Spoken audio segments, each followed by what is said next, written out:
Hi everybody, this is Dan Stolberger. Welcome to this week's KFIR Middle East Update. It's the week of November 13th.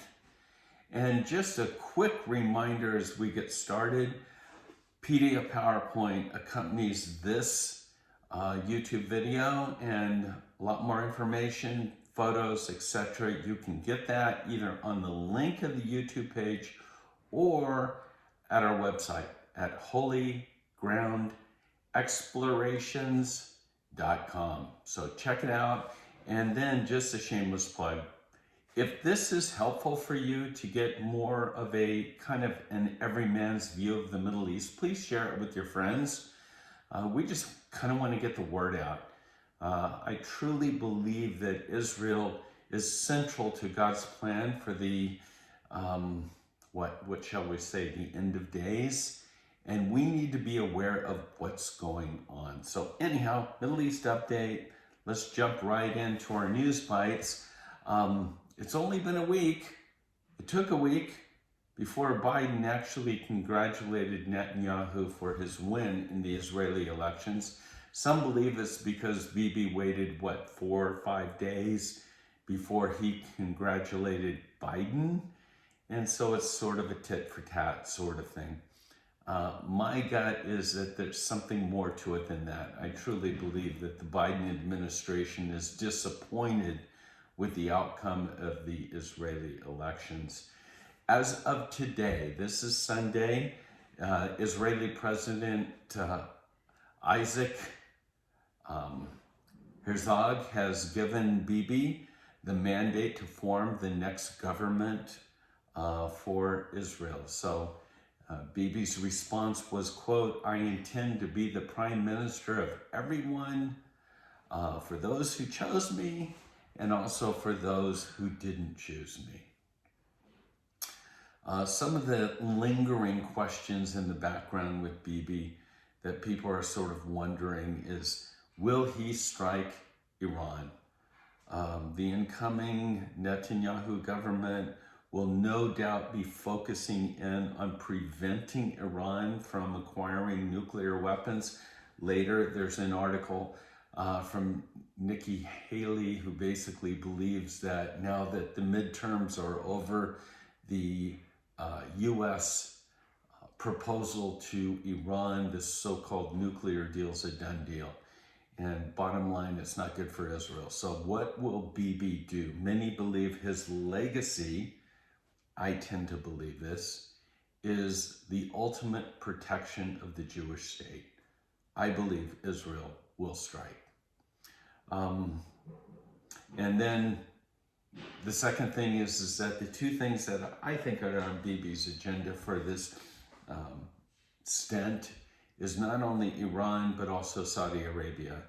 And everybody's wondering, now that Bibi is the next prime minister, who will be in line for the next peace deal with the Abrahamic Accords?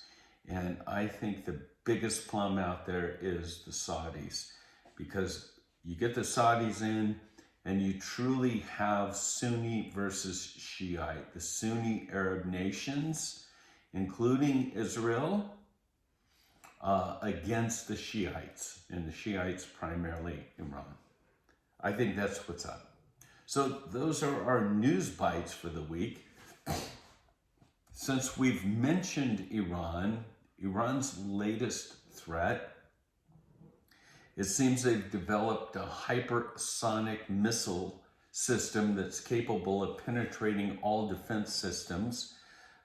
General, no way I can pronounce his name, Hajediah, the commander of the Revolutionary Guard's aerospace unit, claimed on Thursday, just last Thursday, that the hypersonic missiles, like traditional ballistic missiles, can deliver nuclear weapons and can fly more than 5 times the speed of sound. And so again, the rhetoric is that this ballistic system was developed to counter all major air defense systems. It will be able to breach them all. And for us in the US, keep in mind, when Iran goes on their rants, it's The great Satan is the U.S. The little Satan is what? Israel. And this missile system, in a sense, could deliver a nuclear weapon over the U.S. Temple Mount, another issue. You know, on the right, you know, bottom line is Bibi's got some wild cards in his government. Ben-Gvir, extreme right, with the political, and the biggest news in Israel is not just Netanyahu, it's not bye-bye Bibi, it's welcome back Bibi, but with the political rise of Ben-Gvir, kind of shocking to Israel and really the world. The bottom line is that this extremist on the right-hand side, what will he be given? What will his job be, in a sense? And he's gone out, basically he's one that would say prayer on the Temple Mount should be open to all. And Jordan still administers the Dome of the Rock, the Al-Aqsa Mosque, despite Jerusalem being completely under Israeli sovereignty. And the question is if Ben-Gvir becomes the Minister of Internal Security, and some believe that will be his role, it's always the flashpoint. You know what I mean? Always the Temple Mount. So we'll have to wait and see what transpires there. I mentioned Niki Haley. Her comments is, you know, post-midterms election is that the Biden administration is simply Obama 2.0, and that Biden has basically come out and said that the deal is done as far as Iran. What that means is that Biden, in his ignorance, has decided to keep feeding the radical Islamic dictatorship in Iran. Bottom line is Israel's going to have to strike. Trillions of dollars are going to be given over to Iran for their coffers over the next, I think, 5 to 10 years. And we all know, where's that going to go? Take your pick. Hezbollah, Syria, Hamas. Can we go on and on? Iran is the leading state terrorism provider for every major terrorist organization out there. That's where the money's going to go. If it doesn't go to just further the Iranian nuclear program. And make no doubt about it, they will use it. Anti-Semitism on the rise. Holocaust survivors this week. You don't celebrate, you remember.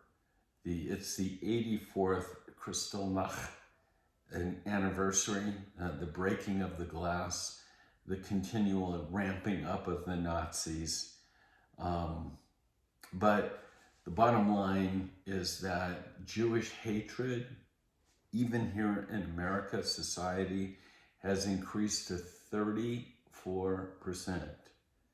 And that's 2021, 2022, compared to, I think, 15% less in 2020. It's increased 34% since 2020.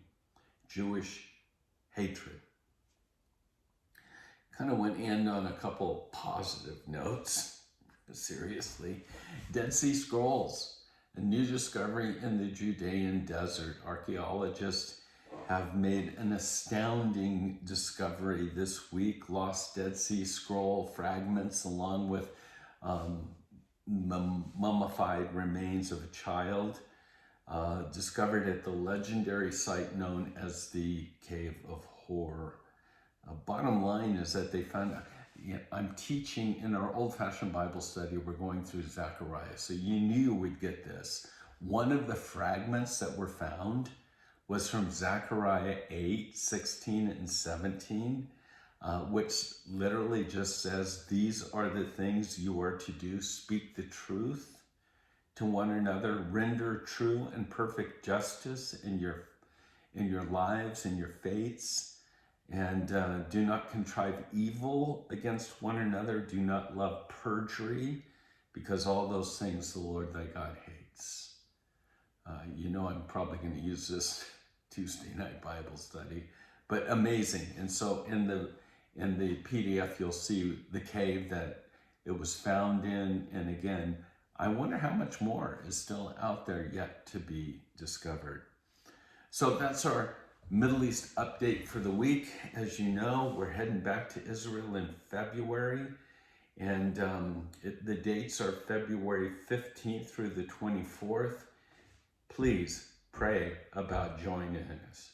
I absolutely can promise you that lives are changed, that perspectives change when you walk the land.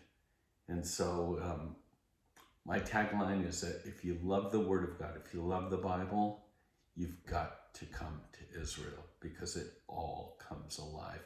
Black and white words of your pages, living color. Anyhow, February 15th through the 24th, pray about joining us. All the information's on our website at holygroundexplorations.com. So that's our update for this week. God bless you and shalom. And remember to be praying for the peace of Jerusalem. Shalom.